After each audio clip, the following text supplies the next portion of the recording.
Alors bonjour à tous, j'espère que vous allez bien. Dans cette vidéo, on va parler du coût en fait du développement d'une application et surtout le coût de la publication. Qu'est-ce que ça coûte quand vous avez votre projet d'application?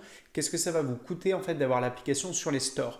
On va pas parler finalement du coût du développement, ce que ça coûte de faire sous-traiter, mais vraiment le coût, on va dire, de la présence de votre application sur les stores que vous pourriez par exemple comparer au fait de créer par exemple un site internet. Sur un site internet, le coût ça va être les serveurs, l'hébergement, le nom de domaine. En fait, on va avoir des dépenses qui vont être différentes quand c'est une application mobile.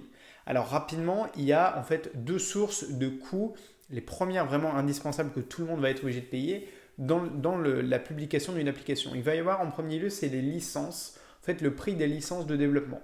Notamment pour iOS et Android, il y en a une, enfin vous avez besoin d'une licence pour chaque plateforme, pour chaque écosystème. Sur Android, c'est vraiment intéressant parce que c'est 25 dollars et c'est à vie. C'est-à-dire que vous payez une fois et vous pouvez en fait publier des applications sur le Play Store pendant toute votre vie. Et par contre, sur iOS, en fait, ça coûte 99 dollars ou euros et c'est à renouveler chaque année. Moi, je l'ai fait il y a quelques jours et en fait, là, j'ai mis le renouvellement automatique. Ça veut dire que j'aurais même plus besoin en fait, de m'inquiéter est-ce que j'ai la licence ou pas. Donc, ça va se renouveler chaque année. Donc, c'est déjà, effectivement, pour iOS, c'est quand même beaucoup plus élevé. Rapidement également, la deuxième source en fait de coût, ça va être dans vos bases de données. Moi, j'utilise Firebase, par exemple, là, dans toutes les applications que je vous apprends à faire dans le cours Ionic Facile, là, par exemple, on recrée l'application Instagram, on refait toute l'interface de connexion utilisateur et de like, etc. d'Instagram. Tout ça, on va utiliser Firebase. C'est évidemment ce que je propose dans les tutos que vous pouvez consulter également sur mon site et tous mes cours. Donc Firebase, c'est un service de cloud de Google et c'est vraiment spécialisé dans les applications mobiles. Et comme tous les services de cloud qui a été inventé en fait il y a plusieurs années par notamment Amazon, en fait vous allez payer en fonction du nombre par exemple de requêtes que vous allez effectuer avec votre application. En gros, ça va être proportionnel à votre nombre d'utilisateurs. Donc je suis là, enfin j'ai fait cette vidéo aussi pour vous rassurer parce que en fait moi par exemple j'ai jamais payé pour les bases de données Firebase tout simplement parce que même si j'ai des applications qui ont des centaines, voire quelques milliers d'utilisateurs, en fonction des périodes, en fonction des pics d'utilisation, etc., en fait, c'est très peu en termes de fonctionnalités, en termes de base de données, ce que ça représente pour Google. Il faut que vous vous disiez qu'en fait, par exemple, des sociétés comme Google ou comme Amazon avec AWS ont un avantage concurrentiel par rapport à d'autres entreprises, c'est qu'ils ont réussi à construire notamment des data centers à bas prix. Notamment quand vous créez par exemple un compte Gmail ou un compte Google, vous avez par exemple une capacité de stockage qui est gratuite. Et si vous dépassez par exemple, je ne sais plus si c'est 10 ou 15 gigas, et si vous dépassez cette capacité de stockage, vous êtes obligé de payer parce qu'en fait pour Google ça coûte trop cher. Donc juste dites-vous, pour avoir une idée un peu de OK comment ils fonctionnent, c'est en fait que Google, ils sont très bons à produire, à vous donner une capacité de stockage notamment qui va être très élevée et vraiment à faible coût. Du coup, pour les bases de données comme Firebase, en fait, quand vous avez 100 000 utilisateurs, pour eux, ça représente rien du tout. Du coup, c'est vraiment des business models d'entreprise de le cloud où en fait, eux, ce qui va les intéresser, c'est les très grosses entreprises. C'est pour ça qu'ils ont un modèle en fait qui est freemium, c'est-à-dire qu'ils vous permettent de commencer, de vous inscrire gratuitement, d'utiliser les services gratuitement.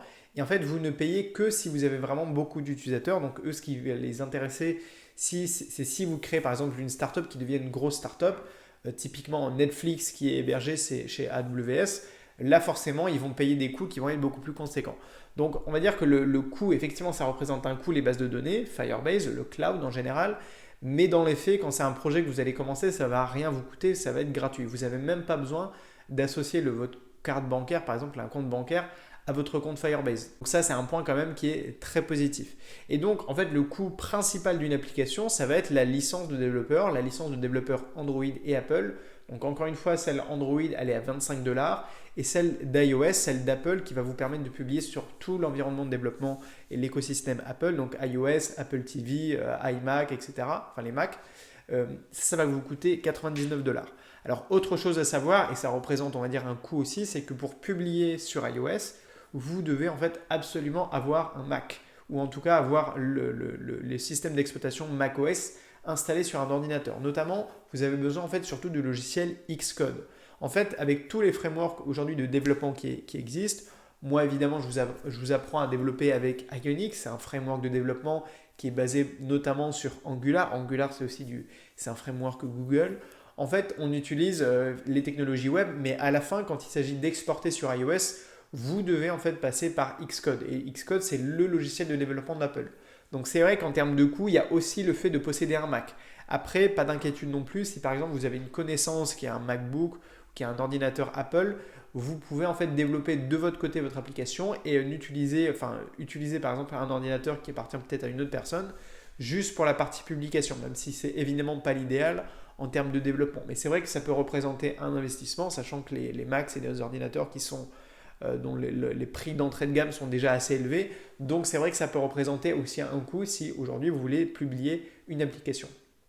Mais le point qui est très positif dans l'histoire, c'est qu'en fait, vous n'avez rien à payer en termes d'hébergement. C'est-à-dire que par exemple, moi j'ai des applications qui tournent. Sur mon site, en fait, vous pouvez retrouver toutes les applications que j'ai publiées sur iOS et Android. En fait, elles ne me coûtent rien. C'est-à-dire qu'elles ne me coûtent rien avec Firebase et elles ne me coûtent rien à part les licences de développement que je renouvelle chaque année pour iOS, mais qui en Android sont payées à vie. J'ai pas d'hébergement à payer. C'est-à-dire que ça va être généré automatiquement par les stores, ça va être stocké sur les stores, le fichier, le logiciel, et ensuite, moi avec Android, avec Ionic, en fait, vous n'avez pas de coût de développement pour l'application. D'accord? Donc ça, c'est un point qui est quand même extrêmement important, c'est que ça ne vous coûte rien. En gros, c'est quasiment gratuit aujourd'hui de créer et surtout de publier aujourd'hui des applications mobiles sur les stores. Contrairement à un site web, même si le prix de l'hébergement sur Internet, c'est pas énormissime. Par exemple, moi, mon site web driss.as.com me coûte entre 40 et je sais plus 60 euros l'année, un peu plus parce que j'ai un forfait un peu plus élevé. Je me souviens plus exactement des prix, mais en tout cas, ça a un coût parce que notamment, je dois payer l'hébergement de mes bases de données, de mes serveurs, de WordPress, etc. Donc, il y a un coût et donc il y a forcément un retour sur investissement qui est un peu plus important et qui va être plus nécessaire en fait que pour une application. Donc voilà, en fait, je voulais vous faire surtout une vidéo pour vous montrer que le coût en fait de publication d'une application, il est quasiment nul et qu'en fait, si par exemple vous avez un projet par exemple d'application à interface sociale comme on le fait dans le cours Ionic Facile que je suis en train en fait de refaire en vidéo, donc vous aurez tout qui sera disponible en vidéo sous quelques jours, là d'ici la fin de la semaine, et bien tout simplement ça veut dire que en fait aujourd'hui ça coûte quasiment rien de créer par exemple un réseau social ou de créer une application. Si bien sûr vous êtes quelqu'un qui va apprendre le développement mobile à travers par exemple mes tutos, mes cours, en fait l'investissement et le retour surtout d'investissement potentiel aujourd'hui il peut être énorme. Bien sûr pour monétiser une application, il faudra forcément plus d'utilisateurs et à ce moment-là, vous l'avez compris, si vous avez plus d'utilisateurs, à ce moment-là, vous aurez peut-être des coûts qui viendront par exemple du cloud, de Firebase, etc. Mais je veux dire que quand même, c'est une énorme opportunité aujourd'hui de savoir que le coût d'entrée, en fait, il est très faible. C'est-à-dire que même pour la licence d'Apple qui est de 99$, disons-le, ça fait, voilà, c'est un peu cher pour ce que c'est. Mais bon, c'est la philosophie d'Apple, c'est de faire payer des produits chers qui pour la plupart des objets ne sont pas indispensables ou pas exceptionnels. Mais bon, c'est ce qu'on appelle le droit à l'entrée, c'est pour limiter en fait le nombre de personnes qui peuvent créer des applications et pour faire en sorte que ça soit au maximum, en tout cas chez Apple, du haut de gamme. Ce qui est vrai, c'est que si on compare en fait les stores d'Apple et d'Android, on remarque que quand même sur Android, on a beaucoup d'applications qui sont très moyennes, voire de qualité un peu médiocre, alors que sur Apple et iOS, on a quand même plus généralement des applications de haute qualité. Tout simplement parce que c'est pas que les développeurs sont meilleurs, c'est juste parce qu'on a des barrières à l'entrée sur le store d'Apple et qu'il y en a beaucoup moins en fait sur le store d'Android, ce qui fait qu'à peu près tout le monde aujourd'hui peut créer des applications sur Android, même si elles ont des bugs, etc. Puisque notamment ça ne va pas être vérifié par le processus de sélection d'Android.